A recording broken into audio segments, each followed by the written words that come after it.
Hello and welcome back to Gapey's Garden. Today I'm gonna go over some of the non-cherry tomatoes I grew in the garden this year. There's 16 different varieties. I have 2 in containers. This one is called Lancaster Pink and it's a determinate variety. It's got pretty large tomatoes for a determinate. They did tend to crack a little bit on the top, some of them, and it took a while for them to ripen up. I have one more determinate tomato over here in another container, and this one is called Ace 55. It gets some red tomatoes. These ones will eventually turn red. I did have a problem with blossom end rot on some of these. Not all of them have it, but some of them did. And then inside the greenhouse, I've got 3 semi-determinate varieties. This one is called Fertunia. It's a large paste tomato.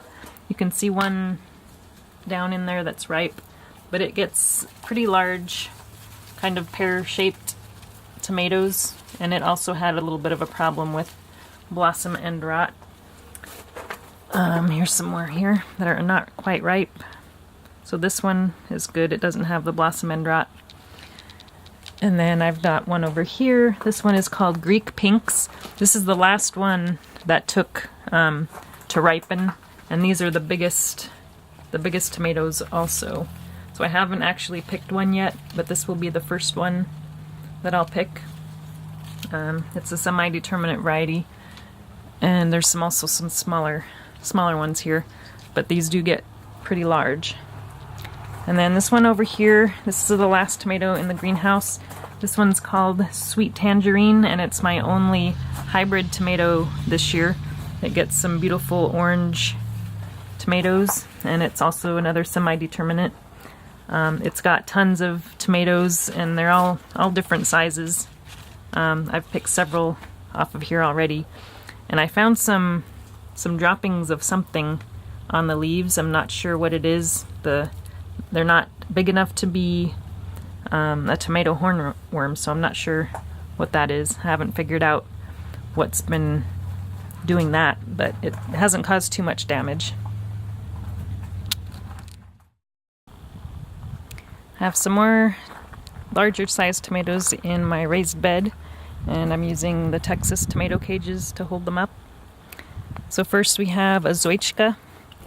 This one produced a pretty good number of orange tomatoes, pretty large, and some of the tops got a little bit rotten, but most of them are pretty good. No problem with blossom end rot on any of these tomatoes in the raised beds. And then we have Robeson. These are a pretty good variety.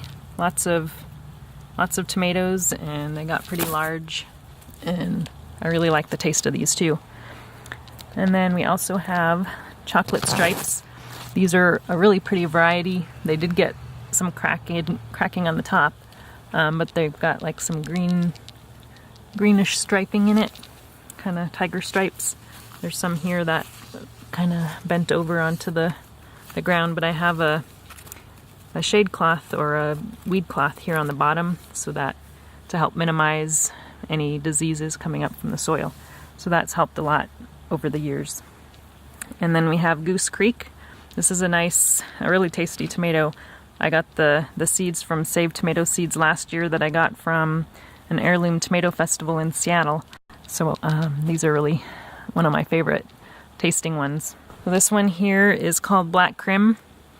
It actually looks very similar to the Robeson. It's a little bit more flat than round, but the color is very similar. But there's a lot of tomatoes on that one. And then over here, this one is the Costoluto Fiorentino. It didn't produce that many tomatoes, unfortunately, but I've picked a couple so far, and there's a few more back here. This one's ready to pick, but it's got some really nice ribbing on the tops. It's a nice tomato. And then the next one over here is a cavern, striped red cavern, I think it's called. I had a little bit of problem with blossom end rot on this one, but not too bad. There's some cracking kind of on the tops and sides, but this is a kind of a hollow tomato, So it's really great for stuffing with just about anything. And then this one here is my only green tomato. This is the Aunt Ruby's German green, and it's a little bit hard to tell when it's ripe, but it'll start turning a little bit yellow, or kind of an off green color, and you can also tell by feeling it if it's ripe. And then the last one in the raised bed, this one is a purple Calabash. It's kind of similar to the Fiorentino. It's got some ribbing along the top. The last set of tomatoes are here in the compost bins. I have a few in here. This one is called Carbon. It gets pretty big. Must be a beef steak. It didn't produce a whole lot of tomatoes. It didn't get very tall, but the ones it did get are pretty large. Here's one that's probably ripe. It's getting pretty soft. I also have a cherry tomato in here, which I went over in my previous video, in case you missed that. I did a review of all of the cherry tomatoes in the garden. And then this last one is what I thought was a mystery tomato. It was supposed to be black Krim, but it was the only black Krim I started that had a potato leaf. So I thought it must be something else. So I grew it because I was curious to see what it was. And I've got some ripe tomatoes off of it, and they actually look a lot like black Krim. So I got confused. So I did some Googling, and I searched for black Krim and potato leaf, and sure enough, there actually is a black Krim with potato leaf leaves on it. So I guess that variety could be either type of leaf. So the mystery is solved, I think, and that's all the tomatoes. That's 16 varieties of non-cherry tomatoes in the garden this year. I hope you enjoyed the video, and I'll talk to you guys again soon.